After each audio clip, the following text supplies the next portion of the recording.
আসসালামু আলাইকুম। আজকে 2025 সালের 8 তারিখ। আমরা এই বছরের ফার্স্ট ডেলিভারির জন্য নিহারিকা কনকর্ড টাওয়ারে আসছি, হাঙ্গেরির বিএসএল কোম্পানিতে। তো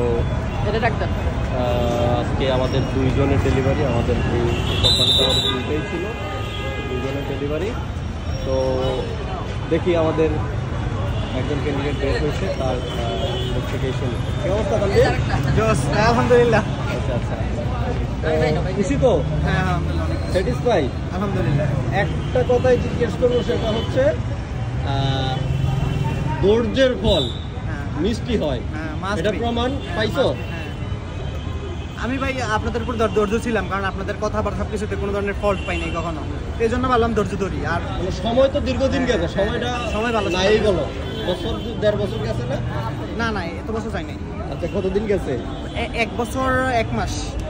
আচ্ছা, এর মধ্যে আমাদের আরেকজন, আমাদের ভাইয়ের উনি হচ্ছে শ্বশুর হয়। তো দীর্ঘদিন একবার রিজেক্ট খাওয়ার পরে গত ফেব্রুয়ারিতে রিজেক্ট খেয়েছেন। ফেব্রুয়ারিতে রিজেক্ট খাওয়ার পরে আমরা আবার দাঁড় করাই। তো মাশাআল্লাহ আজকে ভিসা হয়েছে, খুব খুশি সবাই। তো আজকে বিএসএল এর যে আপডেটটা, মূলত ভিসা মানে রিফিউজ নাই বললেই চলে। 17 জন এখন পর্যন্ত ডেলিভারি নিয়ে আসছে, 17 জন, কিন্তু 17 জনের মধ্যে সবাই ভিসা পাইছে। ওই যে আমাদের আরো অনেকেই আছে এদিকে, তারা সবাই ভিসা পাইছে। আমাদের আজকে 2 জনের ডেলিভারি ছিল।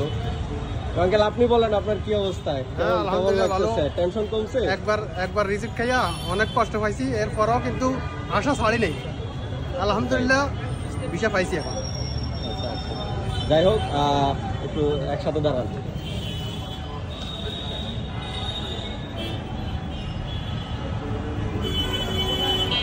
তো খুশি তো? হ্যাঁ, আলহামদুলিল্লাহ। ঠিক আছে, আর বাকি কথা অফিসে যায় বলবো।